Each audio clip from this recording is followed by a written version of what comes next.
Welcome to the 1905 podcast. Joe and I have been going to Stamford Bridge for over 30 years. For the past 3 years, we've been exchanging voice notes on everything from the highs in Porto to the lows of Potter. Each week, this podcast will take you inside our unfiltered thoughts on all things Chelsea, sharing our view from Gate 13 of the Matthew Harding stand. Let's hit the notes.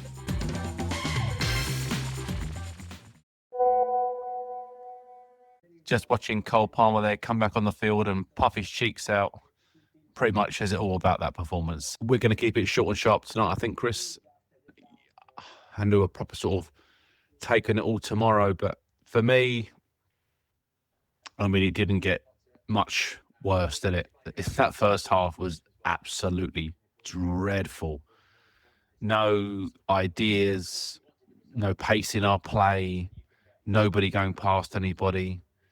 And you could pick a number of players that were just having a poor game, and it just never got going for us. And West Ham, who didn't do anything themselves, ended up going in with a lead, which wasn't deserved, but they took their chance well from another poor piece of play from Levi Colwill. These are mounting up now. He had one in the first half just before the one he gave away for the goal, the pass for the goal. He was quite fortunate to get away with the free kick on that occasion, but I think for me, he's got a lot to learn. I'll do a bigger piece on him tomorrow, I think, but so petulant, so aggressive and aggro towards referees all of the time. And he needs to really calm down, and he needs an experienced head next to him, because at the moment he's going backwards.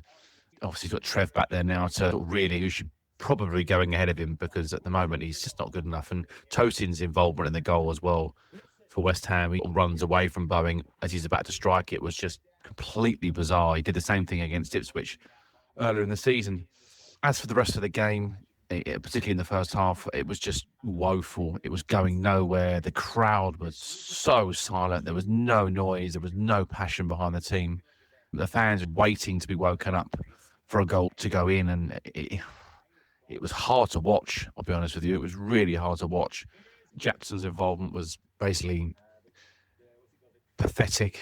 He wasn't involved in the game really at all. His touch was terrible. His shooting was terrible. His hold-up play was poor. He kept falling over yet again, like he did against Man City last week. Really glad to see the back of him on 55 minutes. I think Sancho and Madueke were probably one of their poorest games they've had all season. They've not been brilliant of late, but I thought they were really poor tonight. Kukurea did okay again. I think he did all right. Again, he does turn up in the wrong area sometimes. He gets in Cole Palmer's way a lot. He often just pops up there and you think, just get out of the way and someone else might score the goal. I think there was a lot of sort of good play in the central areas. Like Enzo and Caicedo had a fairly good first half. They were very busy, and one doing the attacking side of the game and one doing the defending side of the game. Enzo could have scored one or two, and Caicedo was just so good at breaking out the play and doing what he's best at, and he really did help the team in the first half. The goalkeeper didn't have a lot to do. He couldn't do much about the goal. His handling was a little bit iffy at times. He was sound enough. I think he certainly just gave the back four that feeling of, there wasn't going to be a complete howler, waiting to happen. I think Sanchez had played. I think that was easy a game tonight where that could have gone very wrong for Sanchez. The second half, obviously, we've had a few moments leading up to the goal that we scored where you're just thinking, and the classic one for me was when Tosin just walked forward. Nobody moved. Nobody ran off the ball. There was no forward runs, no side runs, and he ended up shooting from about 35 yards over the bar. And I just sat there in just complete disbelief. I was like, is this what it's come to? I was like, Maresca's going to get the sack tonight. This is just so awful. I didn't know what I was watching. And then obviously when we did get the goal, I said to you, Chris, tonight, it just felt a bit like chaos theory. He did throw, obviously, Mark Guillou on. By the way, I think he did really well tonight. I think he was a good addition. I hope he's not injured. He looks a bit maybe like he potentially done a groin there at the end. But I thought Nkunku looked a little bit sharper tonight when he came on. Obviously, he threw other players on too, in the shape of Neto. Obviously, scored the first goal for us. Who was really busy, by the way. He was up and down. He chased everything. He obviously scored his goal. He looked like he had a point to prove tonight, which was nice. Yeah, and it just felt as though the tactics almost went out the window. It was like, okay, we just need to throw some players on here in different positions and move Palmer out to the right a little bit. And it gave us a bit of freedom. And it was actually quite refreshing to see. It was like the Band-Aid had been ripped off a little bit. It was like, it's shit or bust time, because we're going down here. We're sinking with the Titanic. This is just going down way too quickly and easily. And it was like, if we didn't do something, we were going to be a real pickle because, let's be honest with you, with the results the way they went the weekend, it was a massive result to get the 3 points tonight. And it wasn't that we, obviously, they're trying to win, I know that, but they were showing no signs of any skill or any kind of application or anything. So I think overall tonight, really happy with the win. Obviously, he wouldn't be, but there's a lot wrong with this team at the moment. We will speak about a few things tomorrow. It's not all going to be a it's not going to be a negative by any means, but it's just things do need mentioning. And it was nice to at least get back on the winning run after that dismal result against Man City last week. But yeah, over to you, Chris. I'll chat to you tomorrow, mate. Oh man, what a relief. I think that's the word that comes to mind about that game. We were, I think, all pretty on the edge at half-time, weren't we? It was really poor, passive, just going through the motions, and you just can't do that in the Premier League. You just can't do that in this league because you almost just knew it was going to happen. And we'd had the warning, hadn't we, just before where Colwell had got a bit lucky, really. He'd given the ball away and then got called up for a foul. And then the goal was just so sloppy.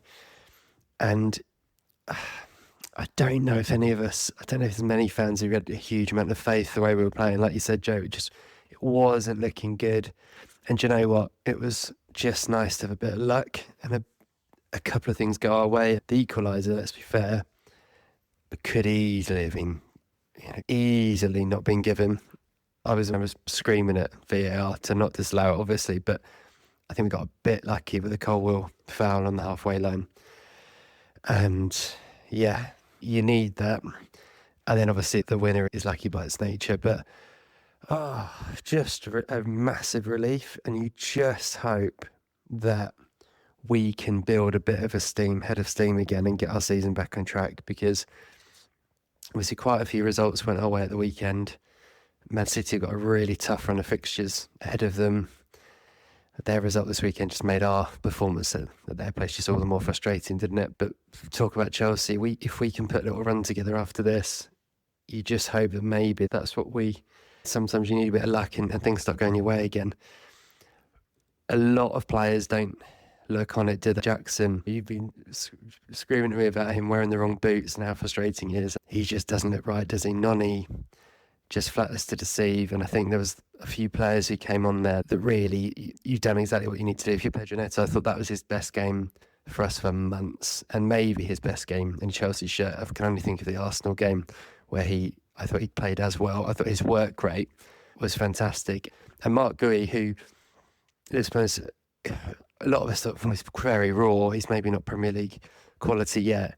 Actually, he showed that sometimes all you need is, what Chelsea need is someone making those runs, being a pest. And I thought he was brilliant. I just thought his running in behind, his constant work rate, turning kind of 50-50 balls in our favour, all those kind of things. It meant that actually West Ham couldn't really get out of their half in the second half. So as much as we were lucky by the nature of how the goals came over the course of the game, and they barely had much of the ball, we were very much in control, and I thought he was really good. Looks a little bit concerning. Don't know if you've seen it at the end, but he's apparently was very upset walking down the tunnel with his injury. So yeah, I think hopefully he's not too bad, because suddenly you look at him and think he's got a part to play.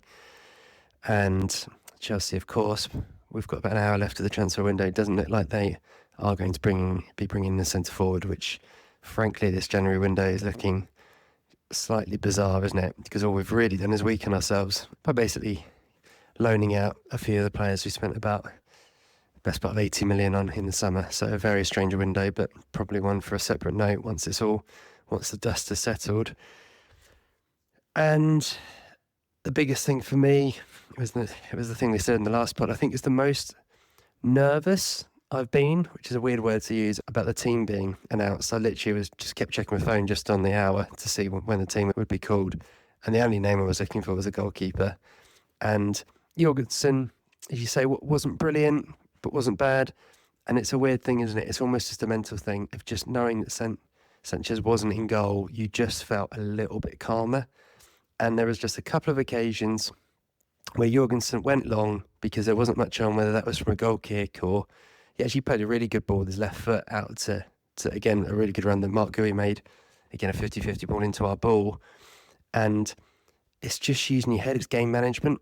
And it's pretty shocking, actually, on Sanchez, considering he's 27 years old. He's one of the most experienced players in the team. But the game management you saw from from Jorgensen, I thought actually at times was very good. And I think hopefully that's just got to be the change that is there until the end of the season. And then we go and look at what we're doing in the summer. We've got linked to Kobel, the Dortmund keeper today. He'd obviously be a very good player. But either way, I'm just hoping they settle now until the summer with Jorgensen. So yeah, just feeling very relieved going to bed on the back of that. League table suddenly looks respectable again, back in the top 4, which just feels good. And yeah, let's hope we can put this little run behind us and start to get a bit of confidence back again. It's back-to-back wins at the Bridge, which is always nice. So come on, you Chelsea. Yes, as you quite rightly say there, mate, I think Jorgensen was the correct decision. I think Sanchez just would have added a layer of chaos, wouldn't he, at the back there when you don't need it. And I think overall he had an okay game. It was a perfectly fine match. But these players all need a little bit of game time. He's coming in, seeing what Sanchez has done. He's misplacing passes outside the box. He's dropping crosses. His positioning's been all over the place. You could see it in him. That very first cross that came in from the left-hand side, it might be from Bowen. He sort of half fumbled it. And you're thinking, oh no, don't let this be a thing of a thing to go forward. And in fairness, he didn't. He was perfectly fine. But they all need game time. They all need a little bit of time to bed in. And if he is going to be the goalkeeper going forward, certainly for the rest of this season, then clearly we need to get behind him. And also, if he just eradicates a lot of the dumb stuff, then that will be basically what we need.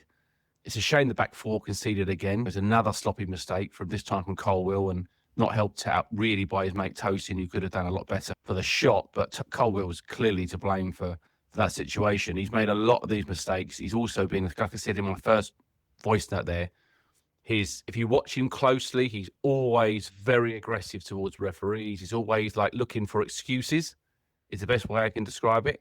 And he almost needs someone just to stand alongside him and say, no, that's your fault. And not horribly, but say, no, that's you. Stop blaming everybody else and get on with it. He's not at the levels of a Virgil van Dijk or someone like that. He's not. So stop pretending to be and play. He's almost trying to play a little bit too flash for my liking. Just be a centre-back. Get out your feet. Keep it simple. Win your headers. Win your corners. Organise the back 4. And don't overcomplicate it. He spent a lot of the first half. Whenever we had a corner, he was the last player. If you notice, he was the last player to get back into position. Now, whether that's by design, I'm not sure. But it was a bit bizarre. I'm thinking, you don't need to be up there the entire time. You can start trotting back now and get yourself back in position. But yeah, look, I'm not going to go on about the goalkeeper and Colwill too much, but there's certainly something there that we need to look at. Trevor Chalabar's not come back here to be a bit part player, I can tell you that. He's not left Crystal Palace plan every week to suddenly be on the bench for Chelsea. I think Tosin and Colwill will certainly need to look over their shoulder because Trev, not that he's even waiting in the wings, he's ready to play. So any slight error, ball should be jumped on. But what I don't want to see is the back 4 changed every single week. We need to keep Jorgensen now in goal for a period of matches. And I want to see, let's say, if it's Trev and Colwill or Trev and Tosin, I want to see that for the next 4 or 5 matches because you can't build anything when you keep chopping and changing it every single week. And that goes for the right back and the left back as well, which seems to be staying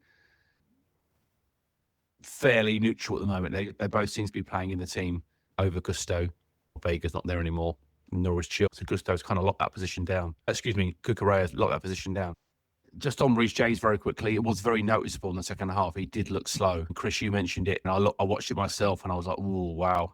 He's definitely lost a yard of pace there. Whether or not they are just he's trying to, again, protecting his body, quite possibly, and you don't want to see him do a hamstring. There was a long run back, that ball that kind of, he played into midfield, which got blocked and span around onto the touchline and went all the way down past the managers. You're thinking, oh no, there's a foot race on here. And he didn't, it got back in fairness, but I think Reece of a year or two ago would have certainly got back on that ball and probably played it back to the goalkeeper, but he was certainly a little bit slower than we're used to seeing. And it's going to be a real shame if Mark Guillaume is injured. If that is an injury, that's going to be a real a problem for us, because I think you rightly said, Chris, he was a bit of a difference maker there when he come on. And turning those 50-50 balls into not necessarily chances, but sometimes just retrieving possession back, holding the play up, being a nuisance. Jackson seems to have lost a lot of that. And I'm not saying Jackson's never going to get it back, but he absolutely needs taken out of the team. There's no question in my mind he needs taken out of the team now.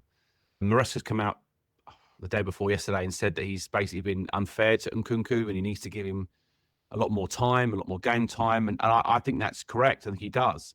Nkunku's playing like a player that doesn't want to be there. But having said that, I thought last night was certainly his best performance in a blue shirt for quite a long time. Even though he didn't score, but he still affected the game somewhat. And he looked busy. He looked sharp, and he looked like he wanted to be out there. And that should be the minimum for any football player. But I suppose when you think you're leaving a club, maybe you don't care as much. But yeah, we definitely did see some kind of combination of Guillaume and Nkunku going forward, I think, if we can, and just bring Jackson out and bring him on a sub maybe for the last 15, 20 minutes, a bit like what Nkunku's been getting recently, just to take him at the firing line, hopefully get some confidence back, and we can slowly start integrating him back into the team. That's what I would like to see anyway. Desperately underwhelming. Let's not get away from it. We did win the game. You can't question that. Fair play, great, but you are going to win more games. Sorry, you're going to lose more games than you win playing that way. Let's hope that can give them a little bit of confidence now going into the Brighton game. Brighton's confidence should be shot to pieces. They've just lost 7-0 to Forest. And I know that doesn't mean that we're going to go to Brighton and win by any means. But you would like to think if Chelsea can go a goal or two ahead, their heads are going to drop pretty quickly. I don't think Brighton fans are particularly happy at the moment with their team and the way they're playing. So we need to play on that. And there is an element to say it's not a great time to play them when you get beat 7-0. But for me, if you can say to our players, look, come on, we can do this. If we go a goal up, you're going to crush them. They're going to think, here we go again. Don't let them get the first goal. That's a game, obviously, for next week. But I do think we need to try and build something here. The Premier League is not easy to win games. Okay, we know that.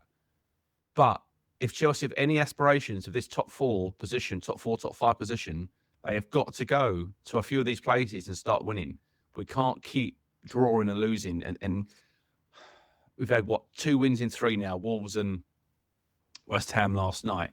It needs to carry on. If we can get 3 out of 4 now, eradicate the Man City performance, it'll be quick. We'll quickly forget how poor the first 55 minutes of last night was. So we need to really show up next week with a real steely determination, and we've got to try and keep a clean sheet, because at the moment, every single week we can see the goal, and it's getting quite painful. We must be getting close to fucking Pochettino numbers here. The amount of goals we're conceding. There's got to be a real kind of determination to keep the ball out of our own net. That is becoming a real worry. I'll let you come in here, Chris, and say your piece on the game the morning after, the night before, and then we'll probably touch on a few questions and maybe a little bit of the transfer news that sort of happened or didn't happen in our case in terms of incomings and outgoings a bit later on. Good morning. Yeah, woke up. First thought was, oh, thank God, Chelsea won again. It's mad, isn't it? It just affects your whole mood for the days and the week that follows. I think especially after the City game, it felt so long ago, because obviously it was a Saturday game to Monday, so like 9 days of just sitting on a terrible performance, which is not fun. But yeah, I think you summed up the game really well, Joe. I just waking up this morning thinking of a couple of other things. I thought actually a shout out for Tosin, who wasn't brilliant and was pretty shocking on the first goal, but his block in injury time, wasn't it, against Kudus, was superb. Really good defending, and that was a key moment. If we'd he had that horrible sinking feeling, didn't he, when he went 7 minutes added on, that they were going to get a chance, and that was just a massive moment. And then from then on, actually, we closed the game out fairly well. I'd echo your point on Nkunku. It was really good to see him on the pitch in his preferred role, and I think it's the first time we've seen it in the league for a long time. And I think for the second half of the season, we know he's staying now after all the rumours of Bayern or Man United, and Nkunku is staying. And I think Maresca has to work out how to get him on the pitch more in that favoured role. He's not a number 9. He needs to be playing in the pocket where Palmer likes to play as well. And I've been saying it for ages, but I'd like to see Palmer at times shifted out to the right-hand side where he did so well last season, and giving Nkunku a chance to play off Jackson or off Gui. I mean, for those who remember, like Nkunku's first, actually both pre-seasons at the club, but particularly that first pre-season where he was playing in his favoured role, him and Jackson were linking up brilliantly. They have a bit of chemistry, which we've just not seen because they're never on the pitch at the same time. And I think that it would almost be like a new signing if we could get Nkunku playing in the team properly in the second half of the season. So that would be really, I think it's a big one, that, because now I think the biggest benefit of this transfer window being closed, and it has been a weird one, isn't it? It feels, if anything, Chelsea have weakened, really. We've basically got rid of quite a few squad players. It makes the summer window look just even stranger, doesn't it? When you think the likes of João Felix and Vega, who you've spent the best part of 60 million on, the pair of them have gone out on loan within a few months. It just makes those signings all the more bizarre, particularly Felix, which just feels like a Conor Gallagher exchange deal, which is just bizarre. It stinks of agent favours and all that kind of stuff, doesn't it? But, and obviously, likewise of Disassi and Chilwell going out as well. It's been a strange window. I think all Chelsea fans were hoping and praying that Fabrizio's shouts earlier in the week of Chelsea going to be busy in the last week, just watch all this, and is there going to be a number 9 come in, would it go for a goalkeeper? Actually, all we've done is bring in a young centre midfielder who's highly rated but is 19 years old, and I have a feeling we will see a little bit of him in the second half of the season. I think he's got similar qualities to Lavia, which is good because Lavia is obviously horribly injury prone, but we'll see if we end up enjoying him for half a season, then never see him at the club again. He feels like more of an asset signing to me than a serious long-term, or certainly not a huge short-term player, but we will back him and excited to see what he can do. But what I would say is, with the transfer window being closed, is it really does allow us to just focus on who we've got now, and the likes of Nkunku and on other players who are linked at the club. Now they're staying, let's just refocus. And I think actually it's maybe been a bigger distraction for the squad than any of us on the outside even realised. I don't think there's a huge coincidence in the fact that our form has dropped off a cliff almost in line with the transfer window opening. And with so many players leaving, like Disassi and Felix, who would be big personalities behind the scenes, it suggests that they're pretty unsettled, and Nkunku probably as well. Hopefully, I'm sure Maresca's, if anyone, is pretty relieved that it's closed, and he's even said in press conferences, hasn't he, that it's been a disaster having the window open. Yeah, let's hope things settle down a little bit. A couple of final thought really from me on the game yesterday, and it's something that Fabregas, who is my call, by the way, Cesc Fabregas, is a potential future Chelsea manager. I think he always comes across really well when he's interviewed. And he was talking about the change in football and how much of the game now is about physicality and athleticism. He was talking about training, actually. He said that whereas in the past, in his era, it would maybe be, 70% technical, 20% tactical, and 10% physical. He said that they've almost completely switched the other way now. He said it'll be 70% physical work, all about being athletic, being able to go as fast and run as hard as you can all game, and then tactical and then technical at the end. So it's completely changed in terms of that switch. And I think no league is that more true than the Premier League. And the reason I say this is you watch the game yesterday, and I think the big difference between Chelsea in the first half and the second half was running. And Neto and Gui were obviously brilliant for that. Their running, constant running, was a big change in the game. And I think you watched Cole Palmer in the 90th minute, did a lung-busting 50, 60-yard run back to nick the ball and actually want to throw for us. It was things like that I think you could just see right from kickoff in the second half. That was what the game was all about. And I think if you look at Forest, who've been the story of the season, haven't they, so far? There's a viral clip going around from their game at the weekend where there was 8 of them running back to protect a counter-attack. I think the Premier League is so much about that at the moment. and football in general, but particularly the Premier League. So if you are running on fumes and you aren't willing to do the running, to do the hard work, you're just going to lose games in the Prem. It's as simple as that. I think we've seen it with Man City, where they've been, let's be honest, overrun by many teams, including Arsenal at the weekend, and I think it's such a big part of the game now. And I think it sounds like the Mark Gui injury is not a concern from what Maresca said after the game, which is really good news.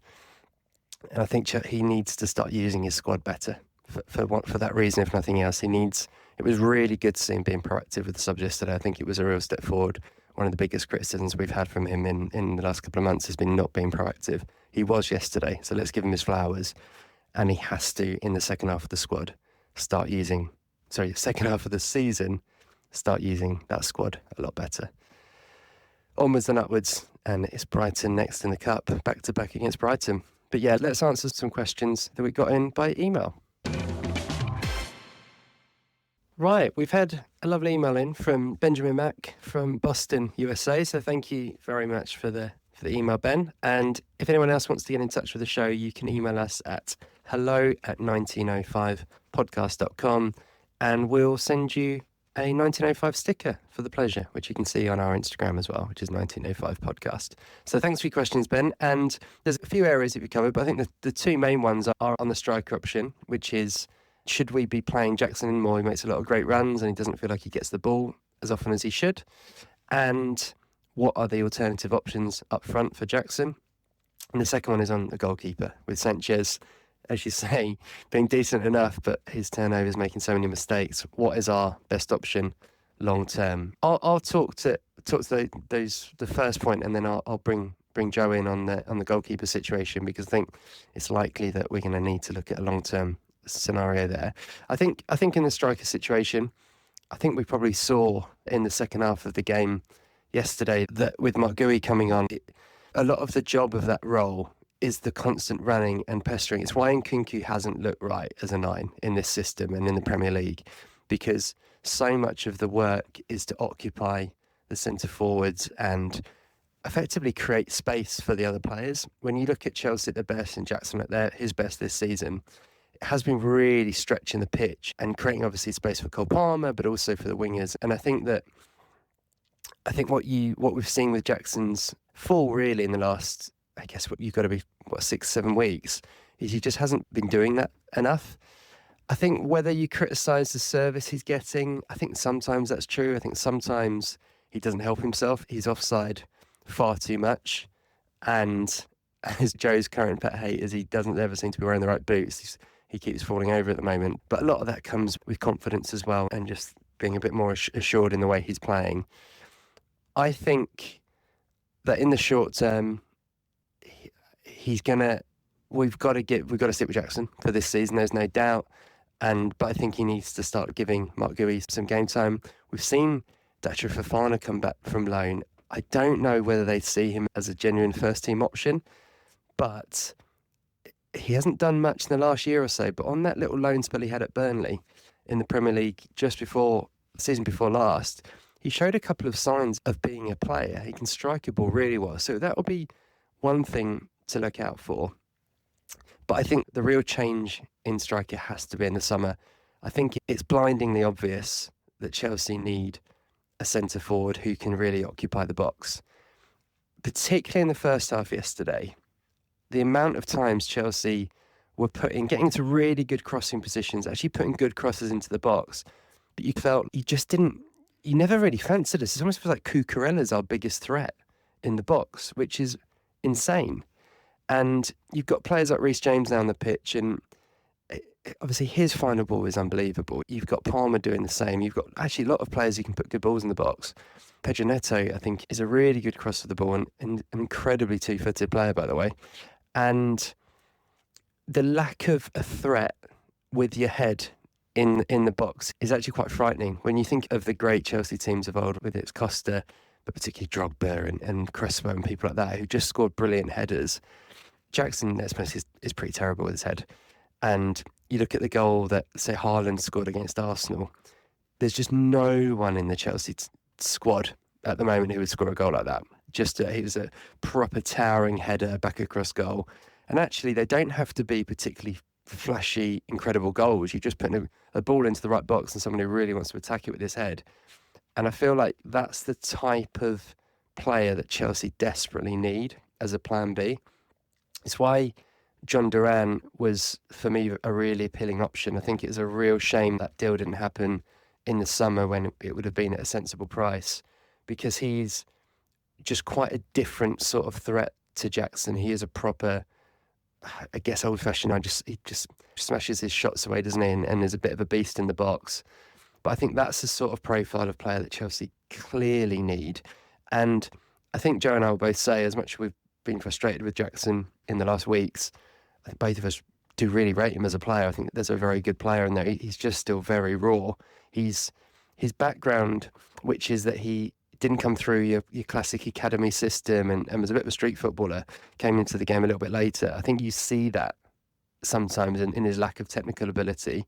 He very much plays on instinct. He's got no left foot. It's actually laughable. It's one of my biggest pet hates in football is people who just refuse to kick the ball with his other foot. But that's him. But at the same time, he can be brilliant. When you play the ball into his feet and he turns centre, he can do it better than anyone in the league. He turns centre-backs like they're not there and has us running on goal. He did it once in the first half against West Ham and it was brilliant. And actually we had a real chance if we could have probably done more with the opportunity. So I'm certainly not out on Jackson, but like many of these young players in this squad, he just needs a bit of help. He needs someone else to take the pressure off him, I think. And that would be, for me, one of, if not the biggest priority in the summer, although the other priority might be the goalkeeper situation. So over to you, Joe. In relation to the question about Sanchez, we've spoken a lot about him and Jorgensen and our fears about Sanchez going forward and is Jorgensen the right man, etc. That remains to be seen with Jorgensen the next sort of few weeks and months of this year if he continues to play. Sanchez is one of those goalkeepers who has moments in games where, like, he'll make a great save. You'll go, oh, well, that's a good save. Oh, good, excellent. But he never builds on it. The very next ball that comes back to him will be a giveaway pass. And having watched him at the Bridge a few times this season, he looks so shaky in possession. There's a few times where he passes out from the back and he's got away with murder. Like, he literally has got away with it. You go, oh, okay, that might be shown up on Match of the Day or Sky Sports because it didn't end up being an actual mistake, but it was a bad pass. And you can't continue to do that as a goalie. The back four or back five, whatever it is you play formation-wise, have to have trust in what you're doing. So, for example, where I played at centre half, if I knew my goalkeeper kept giving the ball away from certain situations, I end up putting myself in a negative position to start with.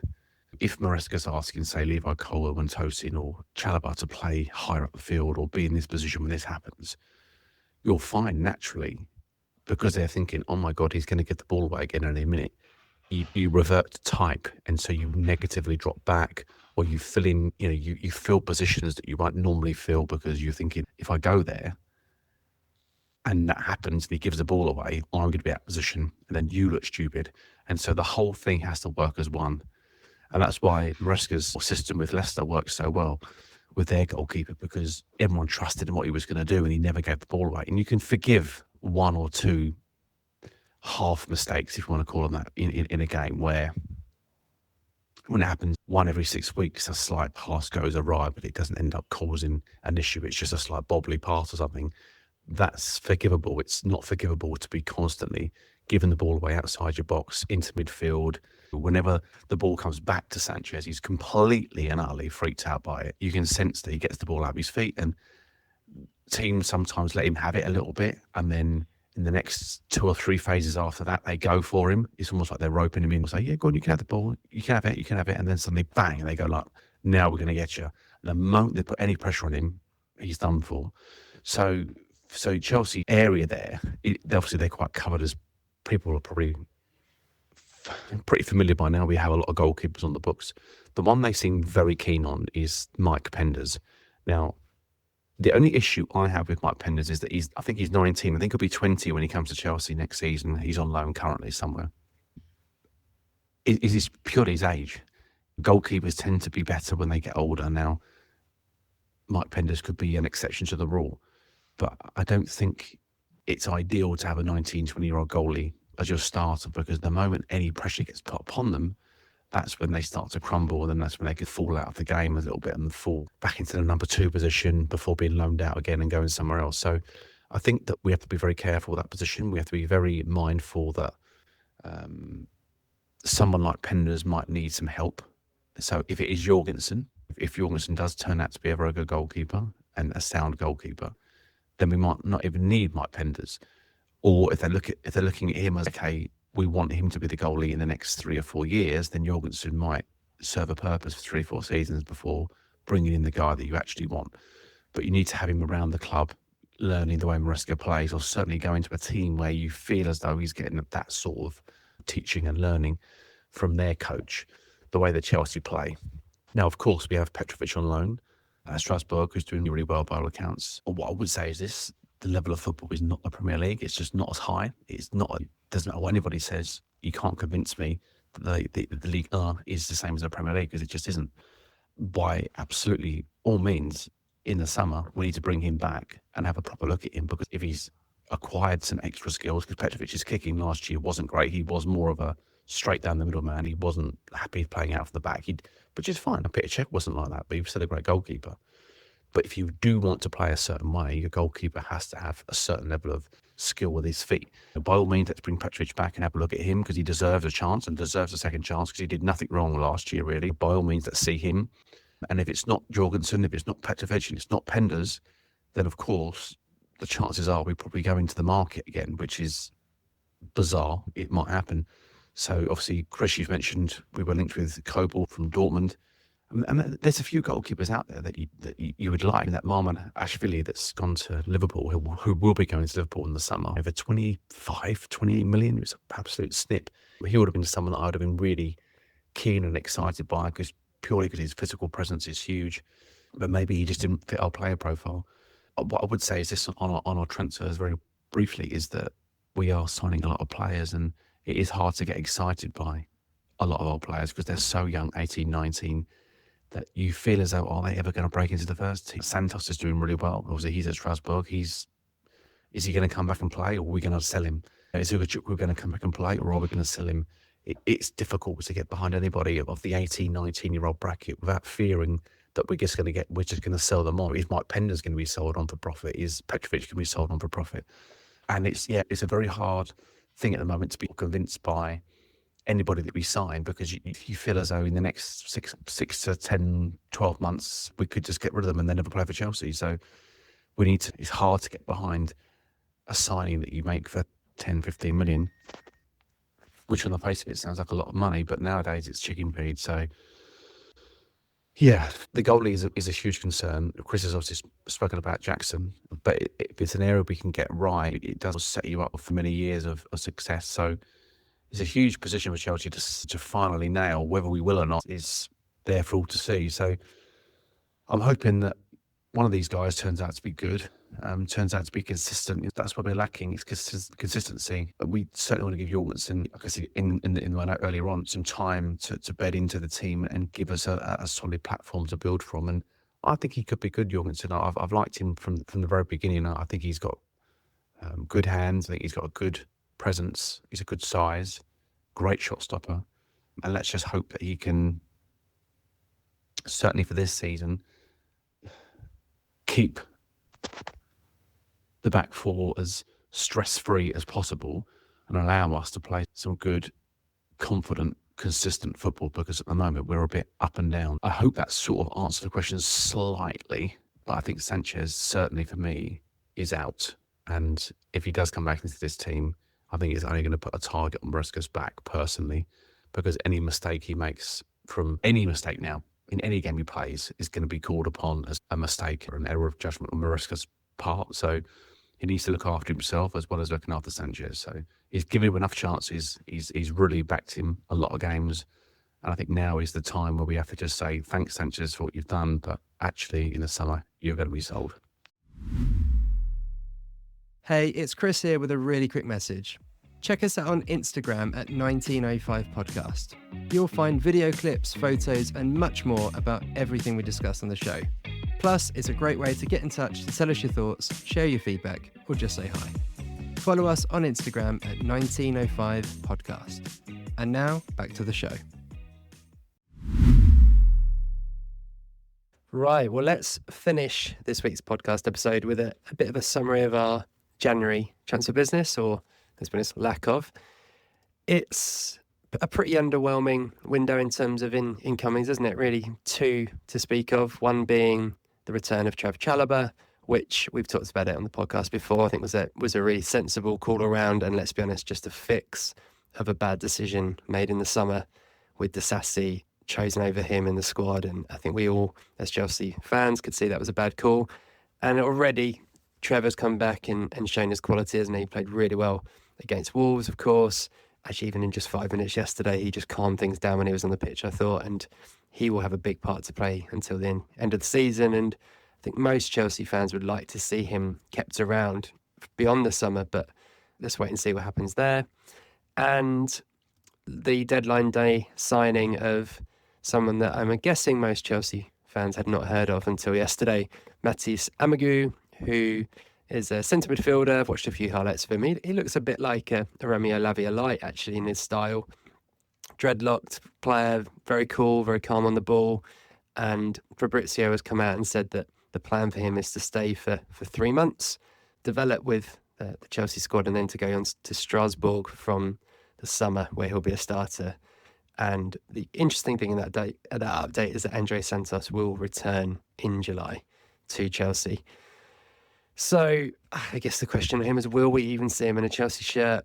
A little bit similar to Aaron Anselmino, who came in from Boca Juniors, and we were okay, another centre-back option, but clearly isn't currently thought of as a genuine first-team option. So yeah, this school of young players that we're going to have to get used to, I guess, being in these signings, and whether they're real first-team players or assets, only time will tell.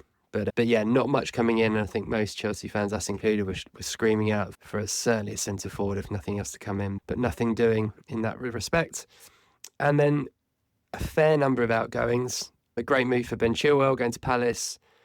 Love Ben Chilwell. I think he's been such a good player for us, and it is such a weird shame, really, of how his Chelsea career has fallen apart. He was made vice-captain at the start of last season and basically hasn't played because of injury last season, and just clearly out of favour in terms of the system this year. Carney getting a brilliant move for him on paper to Dortmund. He's only 21, Carney, still. No buy option, I don't think, in that loan agreement, which, although I think there is a release clause on them, isn't it, over 40 million. So I'm not sure Dortmund would ever be likely to pay that, being in the German league, but he is someone that most Chelsea fans think has got so much potential, but just doesn't seem to be in the club's plans, which is a shame. Disasi getting that late move to Villa on loan would be very interesting to see how he does there, because let's be honest, he's been something of a disaster in a Chelsea shirt in recent years. Cesare Casadei going to Torino for pretty much what we paid for him, about 15 million. And then I think the two weirdest moves of the whole window is João Felix and Renato Vega both going out on loan to Italy, to Milan and Juventus respectively. And for me, this January window isn't even about the January window. It's about what a poor summer window it now looks like. You look back at what we did in the summer, and at the time, as I always am with these sort of things, just give it time. I think I had some scepticism about some of the deals, but you were like, not sure about Kieran Dewsbury Hall, but if he's a Maresca player and he has big plans for him, then actually he could be a good signing. He hasn't been. João Felix, then we all like him as a player. You spent a lot of money on him, 50 odd million to bring him in. But again, if there's a plan for him, they've seen something, then fair play. They haven't, and you can go through it, can't you? I think Neto, I still think is a good signing, and I think he will be a really good asset for us. We saw yesterday how good he can be, and I don't know if people saw it, but he came out before the game actually and said that he's got so much more to give in a Chelsea shirt, and he knows that, and I really like seeing that attitude. But outside of that, you look at who else we bought in the summer. Jorgensen, to this point, hasn't really played, so hopefully that 25 million spent on him looks good at the end of the season. You've got people like Mike Penders and Anselmino, who I've mentioned before, neither of them obviously part of the squad at the moment. Renato Vega, gone already. on loan, Caleb Wiley, left back from America, who's gone on loan to Watford actually, and then Mark Gui, obviously brought in for about 6 million, and actually for 6 million looks like a decent asset. And then Tosin and Sancho, who have had a part to play. But you look at that window as a whole and you think that is a lot of money spent on not a huge amount in terms of really taking us to the next level. So how do I reflect on the January window? I am a little disappointed that we didn't do anything, at least a smart move to bring someone in on loan who could have really helped us. That said, I'm glad we didn't panic and lump ourselves with, for example, a centre forward that we didn't really want, wasn't a first choice, but now we're going to have to live with. It's such a tough window anyway. We've seen the teams who have been scrambling around like City and Spurs because they're having really poor seasons by their standards. I'm happy that if the right player wasn't available, if Chelsea want, I don't know, Gyökeres or an Osimhen, whoever, I'm glad that we're waiting if that's the case. And I want to have faith that the club are doing that, and only time will tell. Likewise with the goalkeeper, if they think that the top goalkeeper might be available in the summer and they want to wait, then fair play. Let's not bring in someone we're going to regret now and be a B grade option.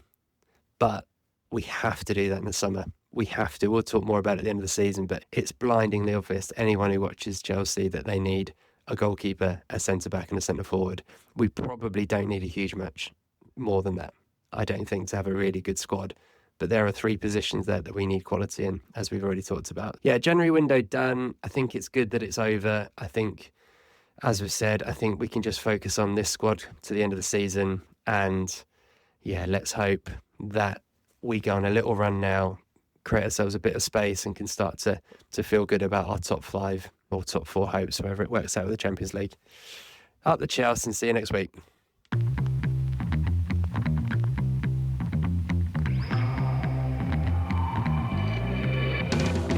Those were the Chelsea notes for this week. If you enjoyed the podcast, do us a favour and share it with a fellow Blue. And we'd love to hear your thoughts, so leave us a review wherever you're listening. Wherever you may be, stay carefree, and remember, every little thing's gonna be alright.